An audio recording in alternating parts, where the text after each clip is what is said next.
Get it on. Get some. Good. I don't know You what guys are to ask. funny. Yeah, good, fantastic. Yeah. I Mm, got some more of that hush up money last night. It was good. good, What? fantastic, What's that? fantastic. What, you got some money last night? What'd you do, man? I got that lease finally signed and got some more monies. I had to wait. Wow. The guy drove in from Tulsa, Oklahoma. I had to wait till like 9 o'clock last night, but it was cool. I got to hang out with my nephews and play some wiffle ball out in the backyard. So Yeah. nothing wrong with that. So what are you out and about doing right now, man? I'm on my way to go meet another homeowner right now. Confirm date of birth. You broke up. Your signal broke up for me, at least. I'm on my way to go meet another homeowner. I got another. The lady that I met yesterday on that property out in Overland Park, she was super excited about it. And her kids have been itching and wanting to see it, so she wanted to meet back again this morning to go over the property again. So Yeah, that's great. That's super. The seller, he's so busy with his business, he didn't have time to meet him, so I said I would. Yeah.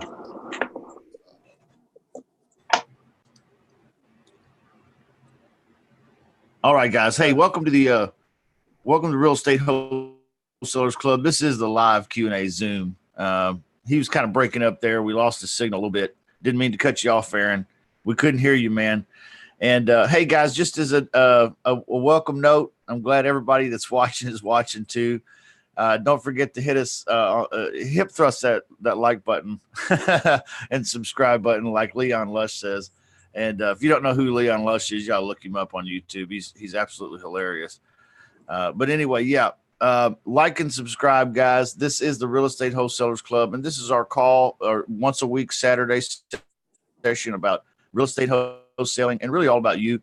So we've got some folks from the group on here right now. Check us out at realestatewholesalersclub.com if you want to be a part of what we're doing here right now, and join us over on the Facebook group. And we got a good group today. We got a great group today. I definitely do want to hear the story, Aaron. You did break up a little bit, but now tell us about your lease option deal a little bit more, man. Try again, see if it'll pick you up. Okay, can you hear me now? Yeah, I can hear you now. Okay, good. Well, the guy, he was super excited about it, and he lives over in, you're familiar with Kansas City.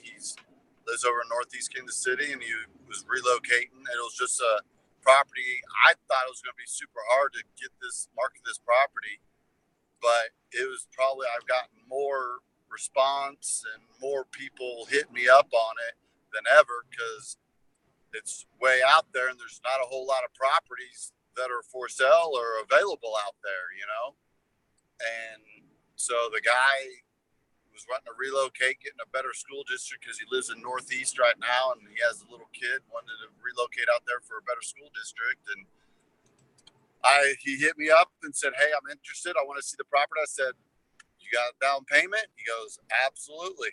And I said, what are you working with? And he told me. And so I said, cool.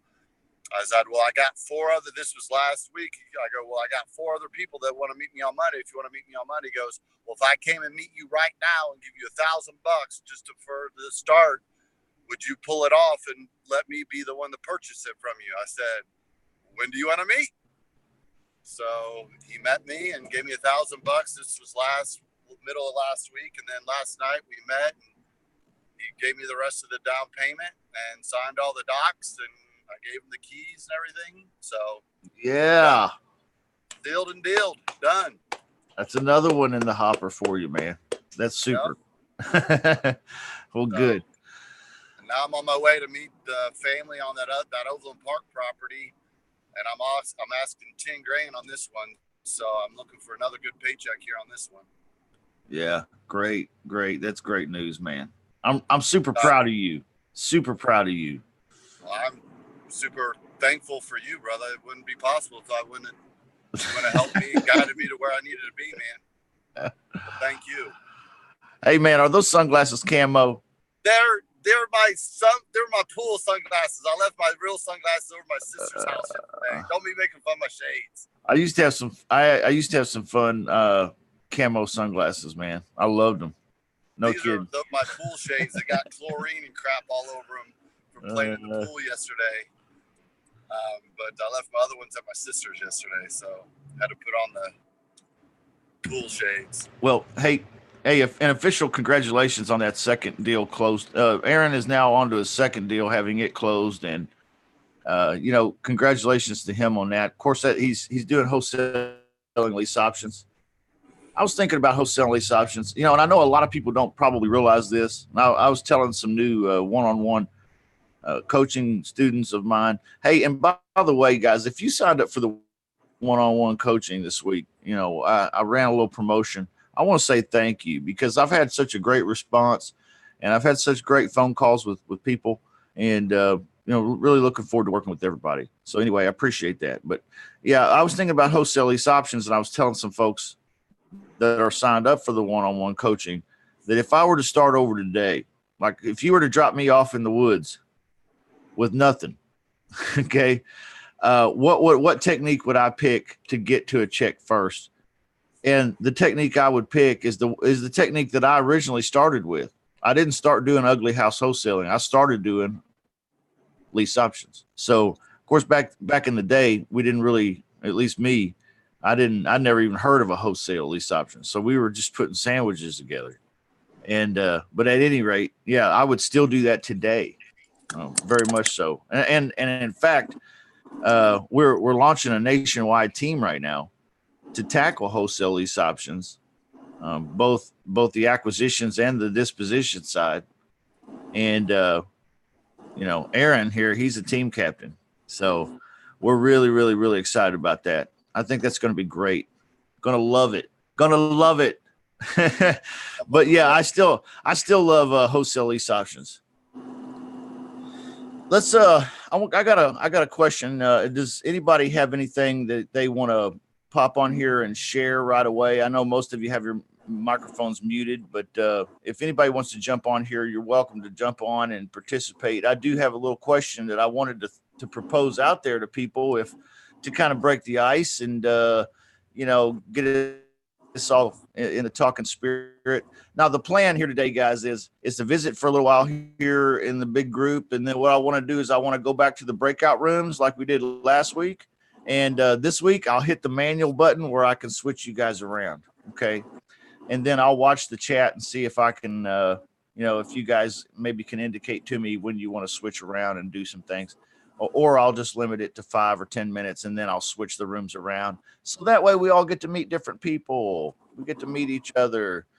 Somebody gets to meet Terrence this week. Somebody gets to meet Claude, that didn't last week, so on and so forth. So I think that's an excellent idea. You guys suggested it last week. So that's what we're planning on doing. So let's just visit here for a little while and then we'll get into the breakout rooms where I think you guys can really get some synergy going. Man, that's a word that's been popping up in my brain a lot this week is synergy. You know what synergy is? Synergy, well, the way it was described to me in school is you have this drug, pharmaceutical drug, and you have this pharmaceutical drug, and they're both potent to accomplish a certain thing or to affect the body in a certain way. But when you put them together, it's like they're more powerful than they would be separately. And just think about that. If we could have that kind of synergy with each other, you've got a certain amount of power and that other person has a certain amount of power, but to come together and to have even more power and JVing and accomplishing real estate wholesaling. Yeah. What's going on, man? Usman. I said you're right there, coming from a pharmacist. Oh yeah. So you're going to vouch for that. That's what synergy is. Yeah. Excellent. Yeah. I didn't realize you were a pharmacist over there, but I've been kind of trying to figure out what your background is, man. And on the video and I see all them boxes and I was like, I wonder what's up with him. What's he up to? But now we know. Hey, that's great, man. Again, thanks everybody for watching. That's not actually on the Zoom call, but let's go ahead and hear from some others that are on the Zoom call. Anybody ready to speak today? I do have a question for everybody to kind of break the ice. I want you to talk to me about what is the scariest thing about real estate wholesaling, getting started. Most of us here are just getting started. What's the scariest thing? I mean, what is the thing that you find your mind, that guy up there that never stops talking even when your lips are closed? What's that thing up there? What's it talking about most? What's the scariest thing? Who wants to jump in and tell us about what's going on in their real estate wholesaling business, but also share with us a little bit about what's the scariest thing? Because I think it'll do good for everybody to hear that we probably all have similar fears, and we probably will encourage one another to be bigger and better than that, because we'll start hearing how it sounds coming from other people. Who's first? Nobody. Everybody's all freaked out now. They're like, oh, now I got something. He's like a job interview.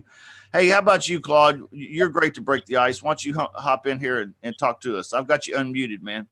How you been? Okay. Wait a minute. Okay, I'm sorry. I was kind of distracted. Let me pop back into Zoom.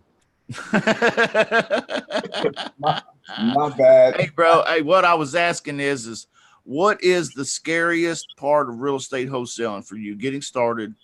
I want to tackle some fears today. I've heard a couple people bring up fears this week, and I want to address that, and I want us all to just be open here and accountable, guys. I mean, I think that's really partly what the Real Estate Wholesalers Club is about, is bringing you a little bit of an accountability, a sense of accountability. So what I'm asking is what are the things about this that are the most scary? Like what's that brain up there, just it never stops talking about how this is scary, or what is it about real estate wholesaling that brings that level of fear to people? And everybody's got it. I think everybody's got it. I mean, I even still do. Like there's parts of it that scare me, and I've been doing it for 20 years almost. Oh man, there's so much, right? Okay, let me start by saying this. Can you hear me? Yeah. Okay. I try not to allow myself to be governed by fear, right? Yeah. And so, but the most common fear that we have, right, is the fear of the unknown. Yeah. Right. And the fact of the matter is, I don't know shit about wholesaling. Right?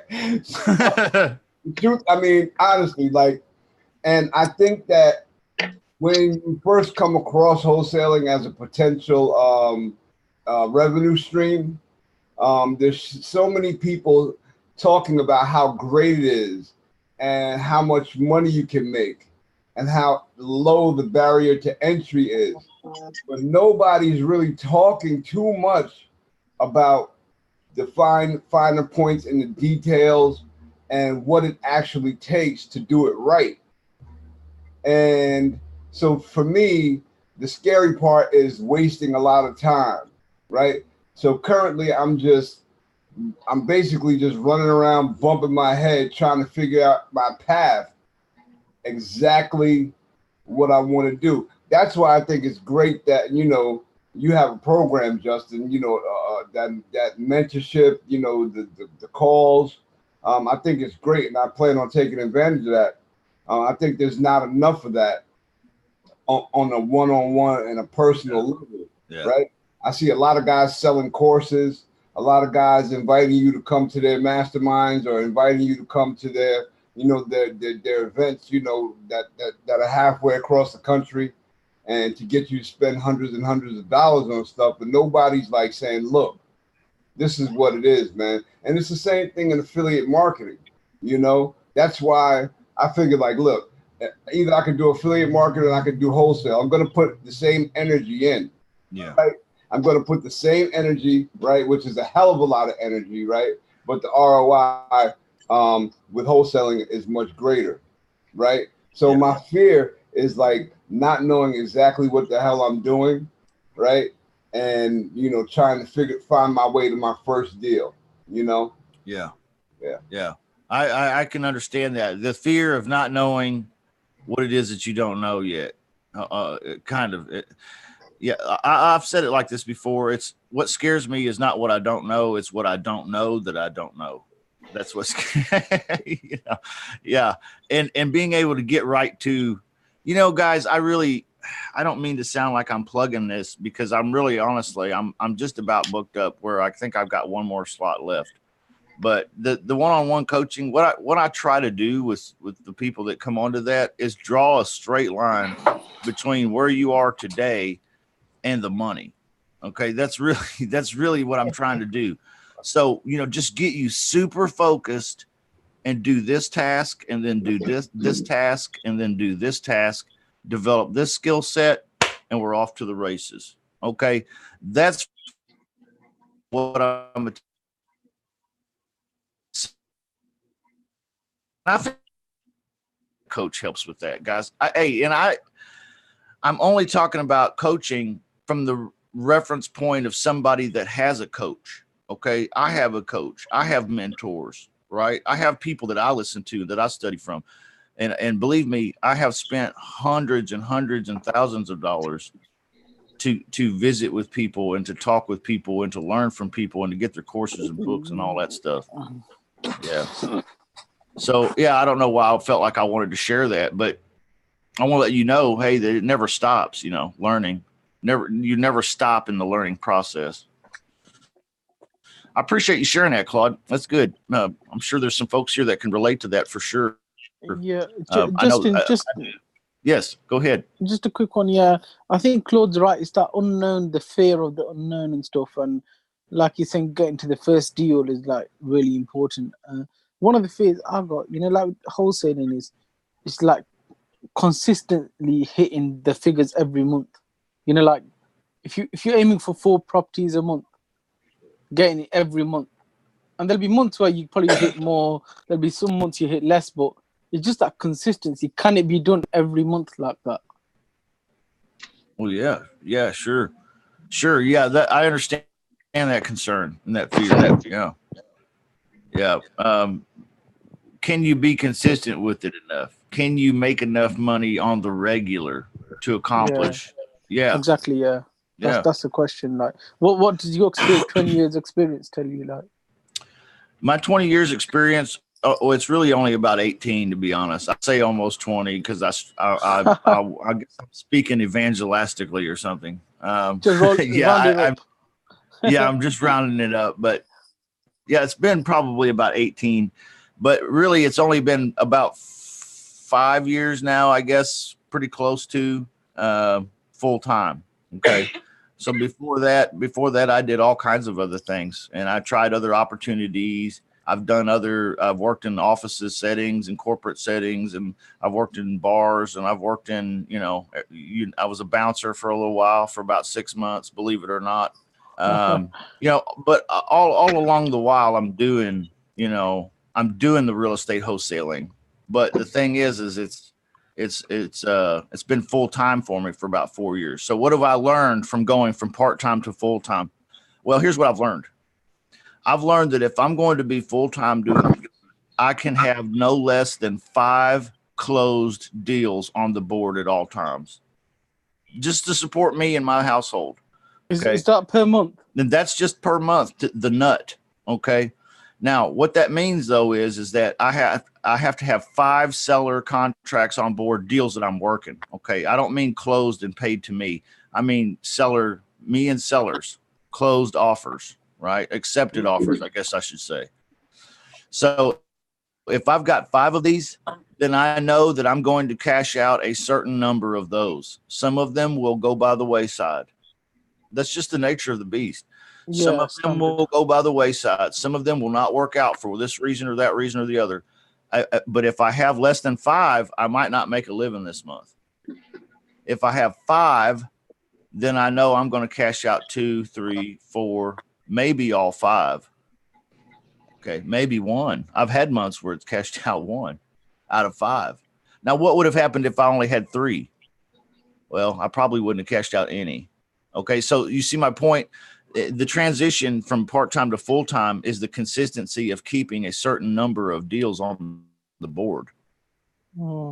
Because you got to know that, hey, it's all a numbers game. So we were talking about the acquisitions team here in my business the other day, and I was telling, matter of fact, I was telling Aaron, new team coach over here, coaching an acquisitions team here. And basically, I was telling him, you guys got to expect, if you've got 5 deals, you expect to only close 3. And I know that's like, oh man, this is so negative and bad sounding. Yeah, well, I'm just telling you the truth. Okay, shit happens on these deals sometimes, and it's out of your realm of control even. Okay, so if you're going to be successful with this and get out of the I hit a deal every now and then kind of scenario, then you're going to have to get some numbers on the board. The worst thing that I see new students do is get their first deal under contract with the homeowner or seller or landlord. And then it's like they hit the lottery in their minds. They're so excited. I want them to be excited, but then it's like, yes, I quit looking until this deal pays out. And you know what? Inevitably that deal falls apart. And then they're discouraged, like this doesn't work. No, this works just fine. You just did half a deal and quit. You have to have deals. So guys, my rule of thumb, and I don't even know if that's an appropriate. Somebody in Canada corrected me for saying rule of thumb, believe it or not. They're like, hey, that's a rude thing. You don't use that. And I was like, okay, sorry. But if it's rude, I just did it again accidentally. The rule of thumb is 5 deals, guys.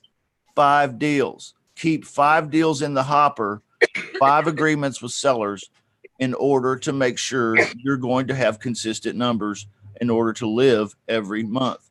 Now, if you're sitting there going, hey, I hadn't even gotten to my first deal yet, and you're telling me that I've got to, and I want to be full-time, I want to quit this job, this is discouraging. No, it's not discouraging. It's facts, guys. It's reality. I'm not pumping sunshine up your boo-ha, right? Okay. I'm not asking you to stand on your head so I can work you like a slot machine and make you spit out quarters. That's not what I'm doing. Okay. What I'm doing is I'm showing you the real deal. This is what really happens. You have to, if you want to be full-time, you have to get your first deal. Then you have to get your second, third, fourth, fifth, and you have to keep 5 on the board. Keep 5 on the board. These are 5 property deals I'm trying to sell. Yeah. If you keep 5 that you're trying to sell at all times, whether that's to a cash buyer or a tenant buyer, doesn't matter. Keep 5 going. Pretty well life's going to keep moving smooth. Right? You get lazy with it and you drop it down to 1 or 2. Now there's going to be some days where you're self-employed and other days where you're just straight unemployed. All right, guys. Who's talking next? Who did I just blow up? I don't know. Somebody asked me something and I think I ran it for a minute. I didn't ask a question. I just said I would share my story so far. Yeah. So, hi everybody. I am getting frustrated because I signed up with Fortune Builders. I was one of their victims or whatever you call it. I invested $9,000 into their program back in February. And then they set me up with a business, an LLC, but didn't necessarily tell me how to run it. So I have an LLC, but I don't know what I'm doing. So they gave me, access to their training courses online and coaches calls and this and that, but they're not physically here. And I'm from the Show Me State. So in a way, I feel like I kind of need to be walked through the process, almost like shadowing somebody on how to wholesale. So I've tried to do a couple deals after, spending a couple months training. And the first one fell through because it wasn't even the owner of the house. And of course, I was down there in the Northeast area. And then the second one, I'm assuming it's fallen through because the seller has stopped communicating with me after he signed the offer and everything. I've tried to show his property a couple times and he won't answer the door. So, after investing the $9,000 in February, my husband he's like, you got to go get a job.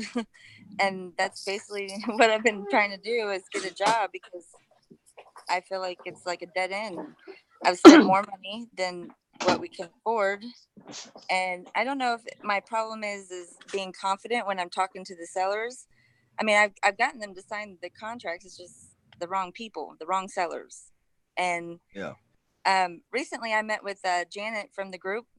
Yeah. Me and her, we met at Denny's. What was it? Thursday or Wednesday. And she's a sweet lady. She's awesome. She and we agreed to kind of like JV, which I'm still don't know exactly how that works, but I told her that I had a couple buyers and what they were looking for. And she called me yesterday and said that she may have a house or whatever.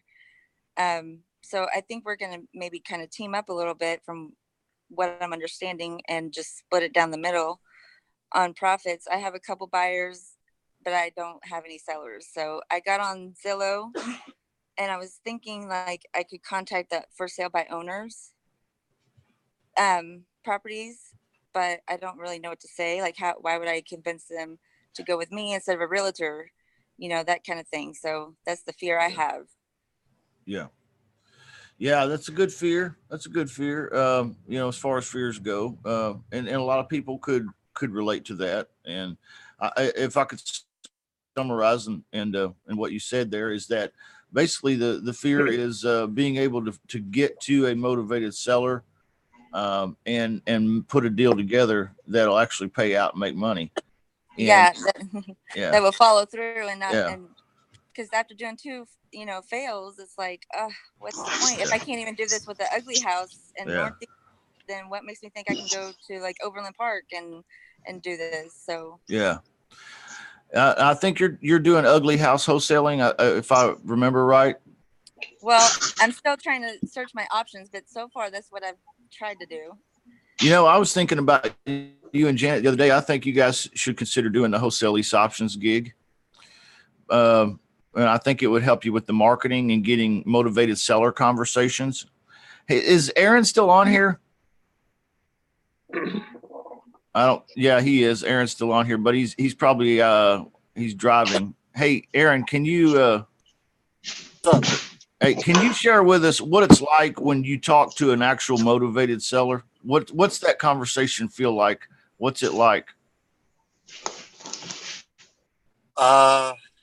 Well, they ask a lot of questions, that's for sure.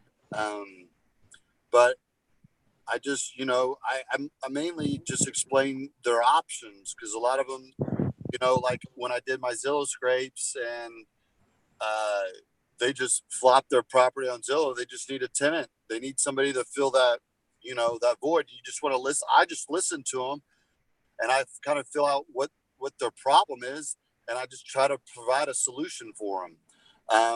And 90% of the time, they need someone to cover that mortgage payment, or they were trying to get rid of the property. And if they own it free and clear, I'm like, cool. Well, we could either sell it for you right away, or get a tenant buyer and they'll give you a cash flow of $1,000 every month. And then when they're ready to get their credit and can get conventional financing, you get a big check. And they like the monthly cash flow idea, but I really just talk to them and just really get to know them, build a little rapport with them, and get them to like me, and find out. And then it kind of opens up a little bit more of the doors, and I tell them first straight off, I'm not a real estate agent. I'm not trying to list their property, because they automatically first think that I'm a real estate agent, and that's not what I am. I hope no one's a real estate agent on here, but I can't stand real estate. But I just build a little rapport with them, get them to like me a little bit, because they're going to agree with me, and they're going to open up to me a lot more if they like me. And they're going to let a lot more of their issues and a lot more of their problems out on the table if they like you. So I just get them to talk to me for a little bit and find out what they're really wanting to do with their property. And if it's selling it, leasing it out, what it is. And then I just let them know what I can do. I can help them with it. Because 99% of them have a day job. They don't have time to deal with people coming looking at the property, people that are they qualified to buy the property or not, or whatever it is. I just try to provide a solution for them. you know, what I can help them with. And 90% of the time, I just get them to agree to sign the memo and me to be able to market the property for them. And boom, I get it. Yeah. I don't know if that's your Yeah. question. Yeah. Do you have more success with people that are like out of state owners? I've been dealing with pretty much all in-state people that I've been able to meet and sign. Actually, I've only met one of the guys I've got a deal for right now. So, no, I've been doing, and I know a lot of people say you know, people that have vacant properties or properties that are out of state and stuff like that. But I've just been doing my Zillow scrapes on automated REI, and I've added buyers to my buyers list. I've added a bunch of people. I talked to a real estate agent that were doing JVs, even though I'm not a big fan of them. He doesn't even sell properties. He just leases properties for people, and he gets money from the seller. I get money from the buyer, so we're gonna JV. He makes money on the seller, I make money on the buyer. So he's gonna send me some deals out in Prairie Village, and I don't know, you guys don't know the areas, but really nice areas over in Kansas City that are like $2,000-$3,000 a month rent, and I think we're going to easily be able to do JV on those. So just doing those automated REI scrapes will open a lot more doors than just motivated sellers. It helps you a lot on a lot of other deals. I have a question, Aaron. What's up? We can talk numbers. How many scrapes are you doing a week? And out of that, how many people are you talking to? And then how many contracts did you get signed off of those? Okay. I've done literally, I think we talked about this last week, Alifa. I've put $20, not 20,000, 20.00, $20 in automated REI. And I still have, I put $40. Sorry, $40. I loaded it up twice. That's 40.00. $40. $40. And I still have $17 left in my automated REI account. And I've done probably, I think, 14 scrapes. And out of those 14 scrapes, only got like a few back that were like 3 or 4. And I did probably 8 SMS campaigns. And so, but what I'm asking is, when you send those scrapes out, is it to 200 people? Is it 400 people? My biggest one was 200, and that took me about 2 days to call back all the responses. I got about 16 responses out of it, and that was a big one. That was a lot of yeses, a lot of maybes, and a lot of investors. Okay, so 200 scrapes, but not every week though. That was just off of one scrape. Scrape. Okay. That's my biggest scrape that I did last week. So Aaron, sorry, Aaron, it's me, Usman. So how many how many people are you sending out messages to sellers per week? Is it about 400 or 500 on average? I did the last 2 weeks, because I started this at the beginning of July. I sent out, I think it was close to about, it was probably around 1,200. I did 1,200, but I got only a response. I only got, because it's weird, through automated REI, you'll do a scrape on Zillow, and then so it'll come back 100 scrapes, and then you do the SMS campaign text. Yeah. Out of that 100, it'll only text like maybe 65 or 70 of them, because it'll pull out the duplicates and some of the other stuff. So you don't get 100% of all that you get from the scraping. Of course, yeah. Makes sense, yeah. So out of, we'll say ballpark figure, out of the 1,400 that I scraped from Zillow, I probably only got around 800 texts, and out of the 800 texts, only got maybe 200 responses. Well, that's pretty decent. 1,400 altogether. What's that? 1,400 scrapes altogether, like total. That's all I've done. That's all from the Zillow scraping. I got 1,400 scrapes, and out of that, I only got around 700 that actually were able to text. And out of that, I got maybe a couple hundred responses. Hey, Oh. for $40, all of that for $40, Aaron. All of that for $40. Now listen, look. Now Sounds like a pop. $20. I still got $20 in my account. I have a question, right? He's still got 20.00 left. Okay, so this is very encouraging, right? Because I posted a question on in Facebook in a couple of groups, and the question was, I think it was like, do you use PropStream in conjunction with automated REI, and are both necessary, right? So my question to you, since you seem to be all in with automated REI, are you using other marketing tools, or are you using other tools to find deals? Because look, in my opinion, like just automated REI, the way you're using it, has a response rate that's like astronomical compared to most other marketing methods, right? So I'm wondering if it's necessary for me to continue to invest in. I currently have Flipster. I'm definitely either going to switch to PropStream or just get rid of Flipster and go with automated REI, right? So I'm just wondering if anybody has an opinion. Anybody, does it make sense for me to pay for a PropStream, right, when automated REI is giving you results like that? I have RealFlow that came with my Fortune Builders package. They give me free access to it for 3 months. And RealFlow, I don't know if anybody's ever heard of RealFlow, but basically it's like a software that runs leads. You can send out direct mail campaigns. You can get information on properties based on zip codes, areas. It's a lot like PropStream, I think. Yeah. So, and you can store your leads in there. You can actually do analysis, everything. But I mean, it comes in handy as far as like looking up the information. They used to have to pay for like the mail campaigns and everything, but it tells you aftermarket or after repair value and all that stuff, and if there's any mortgages on it, but it doesn't get into detail on the mortgages. Well, Claude, to answer your question, Claude, automated REI and PropStream are two different resources. Right.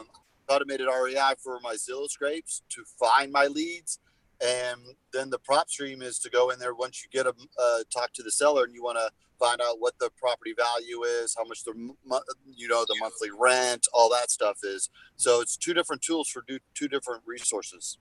Okay, so you think that it's good then, right, to use both? Because now that you say that, I see the value, because you could use so many tools inside of PropStream to move the deal along, right? Analytic tools and stuff like that, right? Estimate tools for property. Yes. So these are things that will still be necessary once you've had your initial contact, which automated REI is really about giving you that initial contact. It's really not. Okay, thank you. Yeah, you got it. So automated REI is there for list building, for skip tracing, or getting numbers for names on a list. And then it's also there for doing the scraping and blasting. So it's all about automated marketing.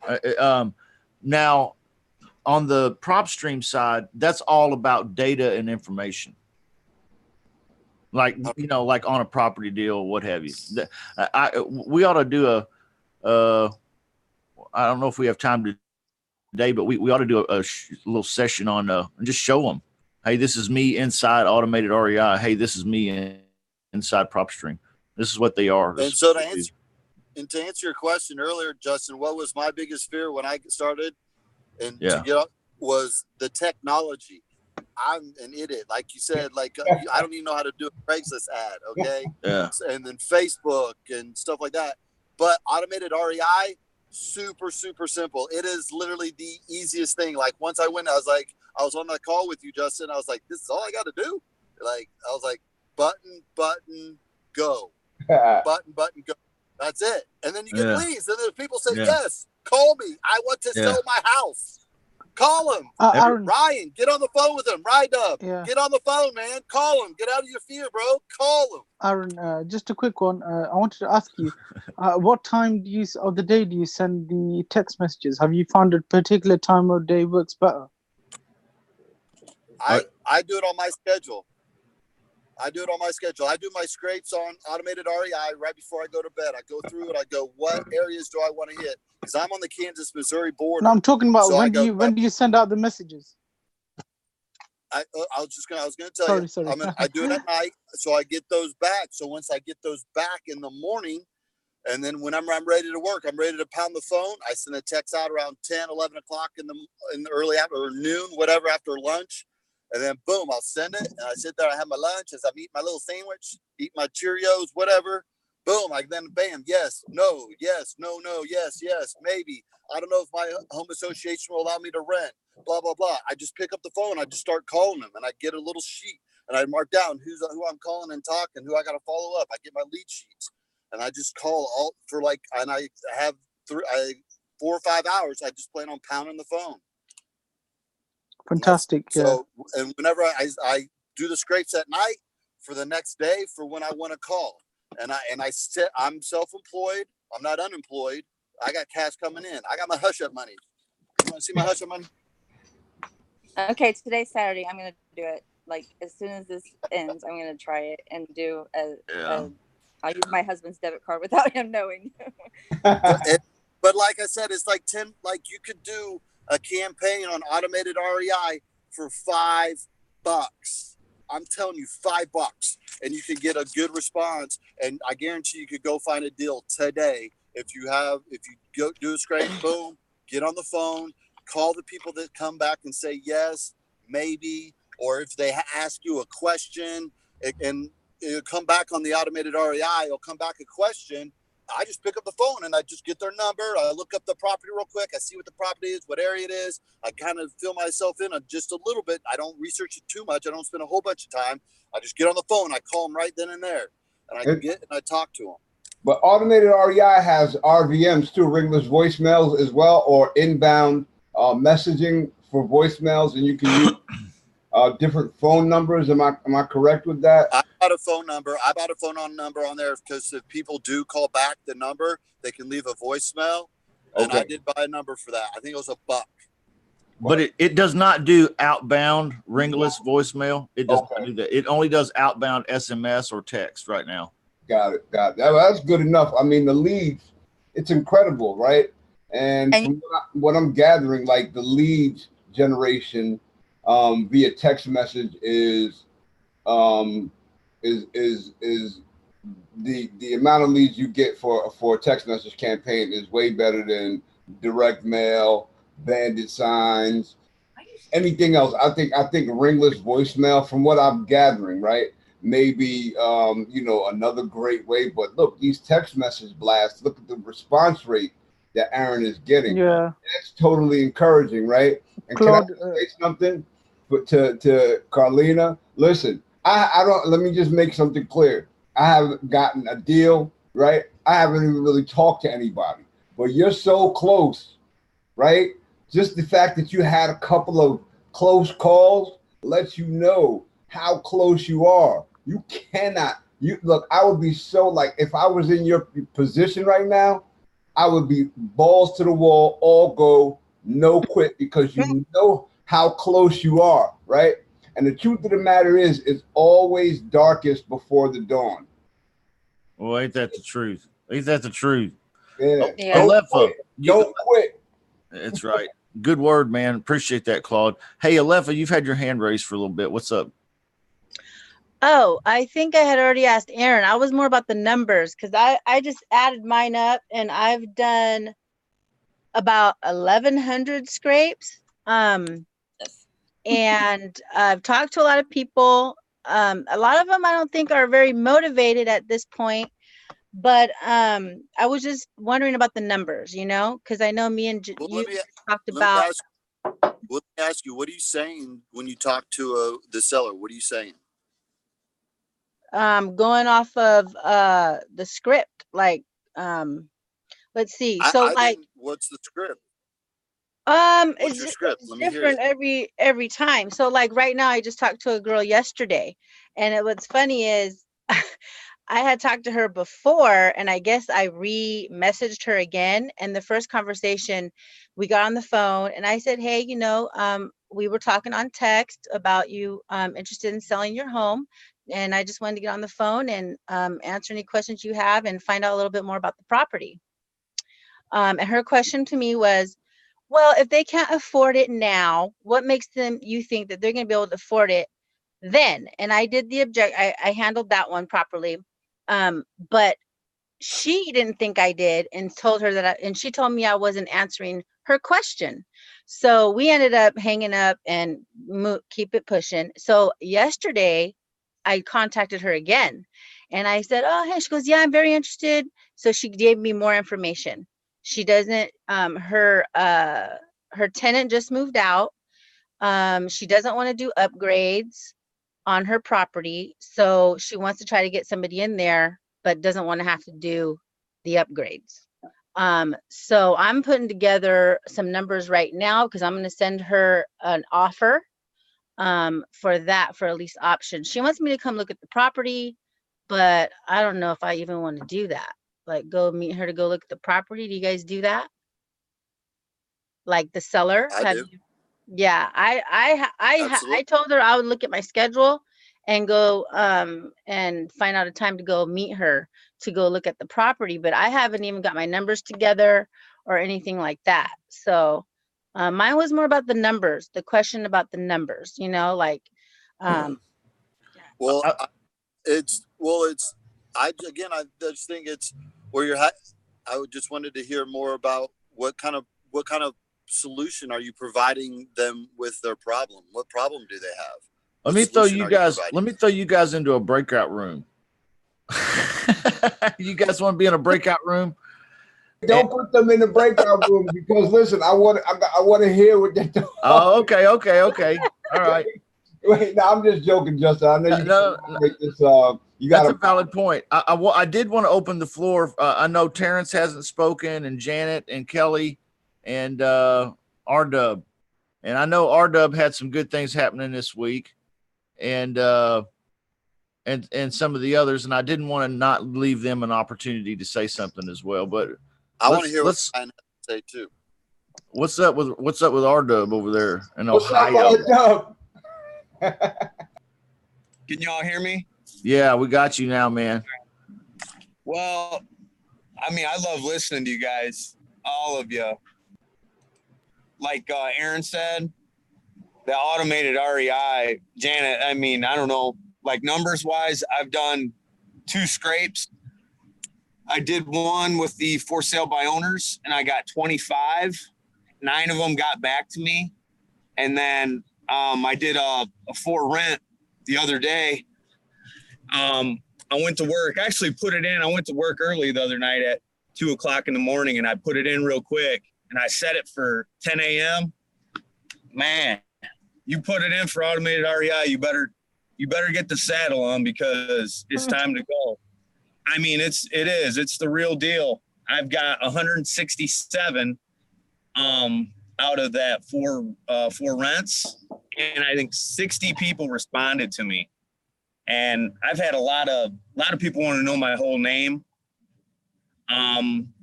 Some people are just really polite and they're like, we're not interested right now. But there's some that I have to follow up on. I wasn't going to come on here today because I feel like I'm procrastinating, because there's a real reality when you jump into like Aaron said, or it's just a real reality when you put it out there, man. These people are contacting you, so I got some homework to do here in a bit. But the automated REI, I can't say enough about that. So that's it. This past week, I ended up calling someone back, and I called Justin real quick. I get all excited. I need to quit doing that, but I get all excited, and I told him the story. And this lady, she's like, my name's not even on the deed. She's like, but we need this house sold, blah, blah, blah. I want to move to this part of I'm in the Columbus area. And she's like, I want to move to this part. she's like, I got 2 other people offering me cash. And I told him, I said, you know, I don't have a buyer's list. And he's like, well, you need to go build one, man, because you're going to find them situations. And that's my bad. That's being just a rookie, you know. But one thing I do want to share with you guys, and I got 60 buyers I built up. And this is just by, I went on that Wholesaling Houses Elite. I became a part of that group a while ago. And I seen this little trick, and I don't know if some of you guys have done it, but you go to the search and you type in cash buyers and for whatever market you're in, and then all those conversations will pop up in that feed.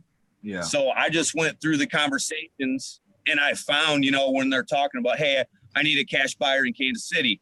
And then, you know, you just see some of these buyers who may be tire kickers. It don't matter. I mean, like he says, you got to have 500 of them because 2 of them may be real ones. Yeah. So I've got like 60, and that's kind of the homework I try to do. Yeah. Hey, that's good progress, bro. A lot going on, man. I still, I'm going to be honest with you guys. I still, who's it, Kelly?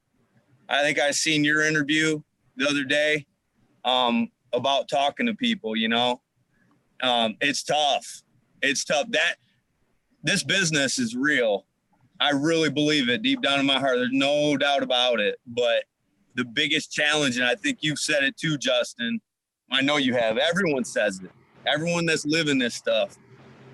That's the most important real estate. So that's what I fight daily. That's the whole concept of the shut up money. Is once you get it, you know, you can tell all that to shut up, right? It's like, hard to though until then, right? Like Aaron, you can just tell his confidence, man. He did it. He done it. And listen, he's going. It's like, you know, he got a taste of it. Now it's like, that's why I'm so impressed watching. And I can't wait to watch every one of you guys get that same thing. So yeah, I'm just hanging out with you guys. I try to take everything you say, and hopefully we can all have a rendezvous someday in Kansas City, you know, have a little meetup. So. Yeah, that'd be nice. Hey, you know, he's got what I call the eye of the tiger. You know what I mean? You know, Aaron does, man. It's like he's got a taste of it, you know, and he's got the eye of the tiger. You know, I remember working for a boss one time, and I was a salesman, and I wasn't doing too good. I'd hit a slump, and he came to me and he said, "You know what's wrong with you?" I was like, "What is it, boss?" He said, "When you first came here, you had the eye of the tiger. You've lost the eye of the tiger." Like, you know, go watch Rocky 2 or whatever. But yeah, it's that eye of the tiger, man. He's got it, you know. And I love it, man. That's super good energy. We can all feed off of that. Hey, there's a couple other people. I appreciate you sharing that, R-Dub. Thank you, sir. And you're making good progress. Kelly and Terrence and Janet haven't shared yet. If you guys want to share, you feel free to unmute your microphones and hop on here at any time you want. And we will be breaking out into the breakout rooms here shortly, and getting some personal interactions developed here, getting some personal relationships built with one another. I do believe that's key. I believe you guys really help each other. You know, I've noticed it's one thing you guys hear me say something, but then when you hear one of the other members say it, it's like I can see the lights really go on, and I'm like, gosh, I said that 4 times. And then, you know, R-Dub gets on there and says something. It's like, you know, everybody's like, oh, wow, that was really good what he said. And then people contact me after the show, and they're like, oh, you know, what that guy said, that was amazing. And I'm so glad he was. You know what this group makes you feel like, at least for me, what this group makes me feel like I know Saturday's coming, and I almost feel like I got to get something done. And not to like competitive with everybody, but it's just, you guys know what I mean. You just I feel the same way. Yeah. Yeah. So it's good stuff. How's it going, bro? You okay? What's that? Good? You keeping good? It's me, Usman. Keeping good. Yeah, you know what happened last week? This group motivated me to take action, and I sent a SMS campaign to real estate agents in Memphis, and loads got back to me saying they can help me find bank-owned properties. Yeah. Yeah, that's great, man.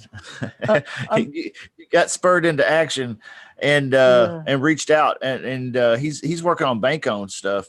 He's had some of his first conversations this week too, and man, that's big time. Congratulations on that, Usman. Thank you. Yeah, I found one lady who's an REA specialist in Memphis, and she deals with most of the bank owned properties, and she's going to help me basically. Yeah, I spoke to her, so that's so great. It's looking good.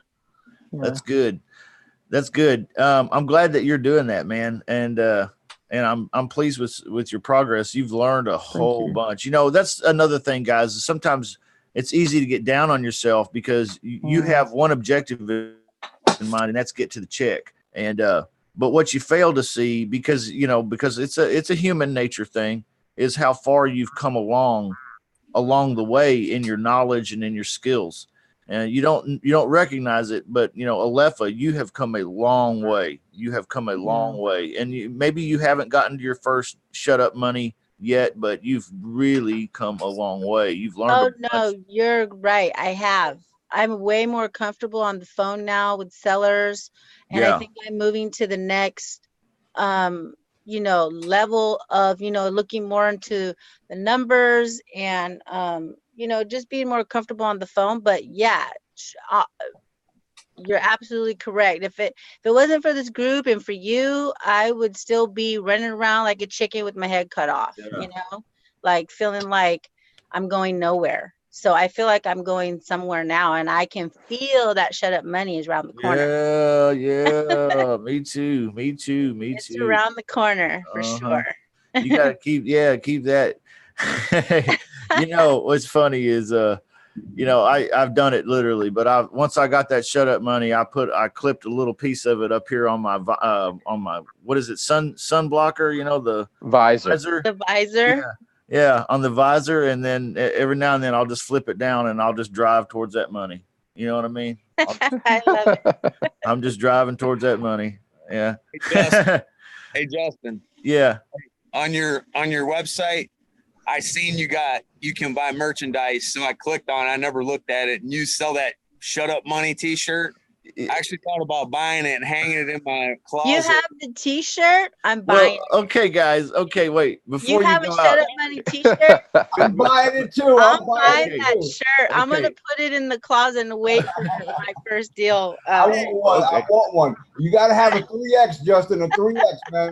Hey. Man, I think we have a 3X, but here's the thing, guys. I just literally had that put on the website, and I threw that t-shirt together in 5 minutes as a sample just to see if a t-shirt would show up on the website. Hey. And I've had almost 300 people look at that thing. I haven't sold any yet, but what I'm saying is I need to go back and actually really do it. Like really make it look like a t-shirt you guys would be proud to wear. Because here's my point. I was gonna buy one, put it in my closet, and I'm not allowed to wear it until I get that money. I love it. I love it. That's an excellent idea, man. And I'm pleased that you guys saw that. And and that's exciting. Yeah. I mean, shut up money. What I did is I put it on the back too. $, shut up. $. I get it. Anyway, that's funny, guys. The reason why they call it shut up money, right? I think, right? This is just my opinion, but when you get into wholesaling houses, people think you're crazy. Like, oh, you're a real estate investor now? Yeah. Okay, right? Right. You're a real estate investor, huh? Yeah, right. And it's so much BS, and sometimes it takes so long, right? And sometimes people get a deal in 30 days. You know what I'm saying? And people get a $50,000 deal, boom, out of the gate. Sometimes it takes a while. You know what I mean? But the great thing about it is this, man. I'm a firm believer. It doesn't matter what you decide to do. If you choose just to double down, triple down, and not give up, you are going. It's not a matter of if, right? It's a matter of being dedicated. Like, I don't care what happens. Like, my mindset is this. I've given myself 2 years to get my first deal. 2 years. Look, I've given myself 2 years to get one deal, right? So that says to me, look, I don't care how long it takes, right? Right. Yeah. Every single day, I'm going to do something to advance my knowledge and understanding of this business, right? Yeah. And I'm not going to give up, and I'm not going to quit till I get that shut up money. I think that's a good point. You know, a lot of people have financial pressures, but at the same time, most of the pressure is self-generated. You know, like he's saying, he gives him mentally, he gave himself 2 years. Well, you know, maybe you don't want to do 2 years, but maybe you are tightening the vice down on yourself too much. Not you, Claude. I mean, but other people might be tightening that vice down on their brains. Like, hey, you know, I gotta get this in 4 weeks. I gotta get this by next week. I gotta, you know, just breathe and relax and do the activities that lead to checks, and the checks will come. Okay. So, yeah, that's super good point, Claude. And I 100% agree with you on that, man. Hey, Terrence, I saw you unmuted your microphone. We'd love to hear from you. Yeah, I mean, just to comment on what Claude said. I mean, I think there's a balance between this objective of 2 years and a sense of urgency. If you've given yourself 2 years, then you can say, well, I really don't have to make the call today because I can make it tomorrow. So you got to balance this sense of urgency for massive action with the time that you've given. And if you can do both, then I think that's doing something. No, I agree with you. I agree with you, Terrence. Look, the caveat is this. That's 2 years of busting my ass every single day to advance the business. That's not 2 years of, oh, if it happens, it happens. That's 2 years of, like, I know it's going to happen. And every day I'm going to do everything that I can to make sure that it happens, right? But I gave myself such a big, like, because I heard people, my business didn't, I didn't get my first check until 6 months, 8 months, a year.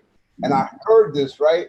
And then I applied the affiliate marketing formula, because so many people believe the hype when people say, oh, make $5,000 in 7 days, and not knowing that you're only looking at the tip of the iceberg, the portion, the hard work, the biggest portion of success in this business, in any business, is not the part that you see, right? So what I'm saying when I say 2 years, right, I'm applying a formula that applies in business, period, right?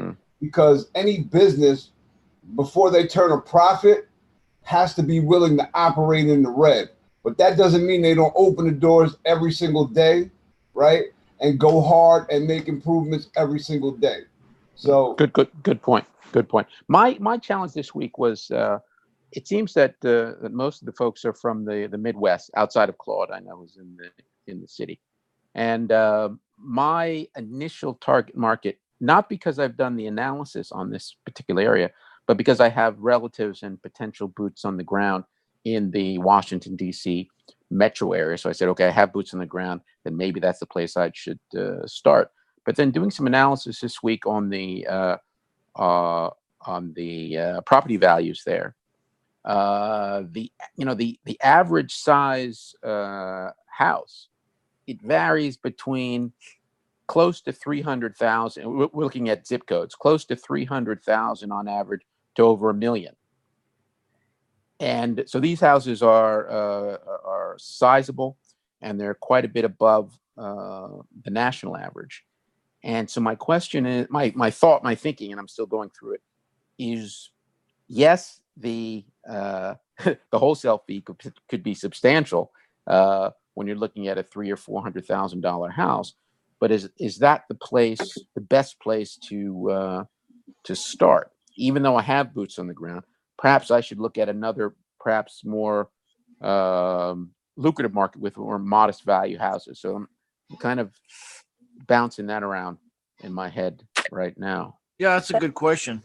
We've had some other students asking this question this week too, on different techniques other than ugly house or joint venture ugly house wholesaling. And I think, my answer to that is my experience has been in the bread and butter, Okay. And what I mean is when you get to the jumbo size, then you eliminate potential buyers, you eliminate potential sellers. But then when you get too cheap on the cheap side, you do the same thing. You create scenarios where you're not making any money. And so the bread and butter is that blue collar hard worker, neighborhood, right in the middle of America, wherever that may be, or maybe on the East Coast. But yeah, somebody on the West Coast today was also this week talking about how they're having a similar issue with doing wholesale lease options in a market where the properties are averaging $400,000-$500,000. Yeah, it's a different type. You're reaching out to a more sophisticated group of homeowners, which I think they sorry. lack. I was gonna go ahead. No, I was just going to say.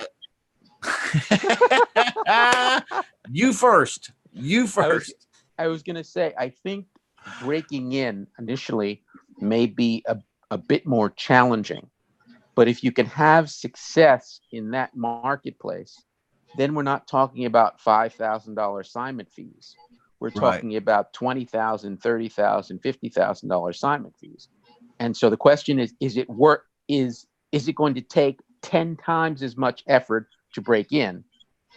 Because it potentially is going to lead to 10 times more on the other side. The question, if it takes two or three times harder to break in, but I'm going to make 10 times as much on the assignment fee, then it's worth it. Yes. And so I'm still going through this this discussion in my head, and we'll probably talk about it a little bit later as well. Justin, I totally I think you're thinking right, and I think you're looking at it in the right ways. Appreciate you bringing this up, Terrence. Thank you, sir. Good to see you. Yep. Kelly, you got your mic unmuted. Why don't you add something here, Kelly? And before we jump into the breakout rooms. Well, I know you were going to go to breakout rooms, but I thought, well, if you didn't have any material, you could talk about my phone phobia if you wanted. But I really don't have a whole lot to add. I just thought I'd chime in, but no, it just that you were asking for problems earlier, and it's basically the phone for me, like we talked the other day. But if you want to go to breakout rooms, I mean, I really don't have any questions. I mean, you're definitely helping me out a bunch in that area. I need to do some hypnosis on you, man. Right. Get that phone phobia hypnosis. Next time you and I are on a one-on-one coaching, I'm gonna be like, now listen to the sounds of my voice. Dangle a watch in front of me or something. You're Justin very sleepy. What's up, Boozman? I wanted to ask you, like, yourself, Aleph, Aaron, whoever wants to chip in. I wanted to ask you, like, when it comes to the down payment fee or whatever you want to call it, what was the actual name for it? Not down payment. Option fee? Yeah, that's the one, yeah. What's a good amount, like an average amount? I know it varies from house prices to market. Is Aaron still on here? Yeah, he is. I don't know if he wanted to share with us what the averages are of the two that he's closed, but I can tell you the averages in general are typically somewhere between 2,500 and 5,000. So I like to take no less than 2,500, and 5,000 seems to be a pretty middle of the road situation there on wholesaling lease options. And so, I know there's other guys out there that'll tell you, they're getting 10 and 15, 20, 30,000, I don't know what they're selling, but I'm out here talking to real people and they got 5, 10K maybe. Aaron, what is you finding? 3,500. Well, the one I did, there was only it was a $50,000 property. I got 25 for that, and I got 5 for the $120,000 property. And the one I'm meeting right now with, and I told her yesterday I wanted 10 grand for that one. She said, cool. So that's it. But that property was $300,000.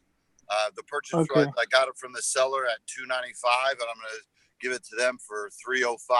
So I marked it up 10 grand. Isn't that crazy, guys? This is crazy. I mean, he's making some good money over there, isn't he? Fantastic. I mean, for real. 2,500 on the first one, 5,000 on the second one, and he's working on a $10,000 one. So if he was able to do all three of those this month, he'd be sitting at $17,500 in profits for the month. Yep. Yeah, guys. I'm going to be about a week short because the property that's the one I'm getting 10 grand on, they're not moving in until August 5th. But I'm going to try to get the money before the end of the month. Mm-hmm. Yeah. Well, I see, man, you're such a good sport, because if people was asking me this kind of thing, I'd be like, why y'all trying to count my money? Don't y'all try to be counting my money?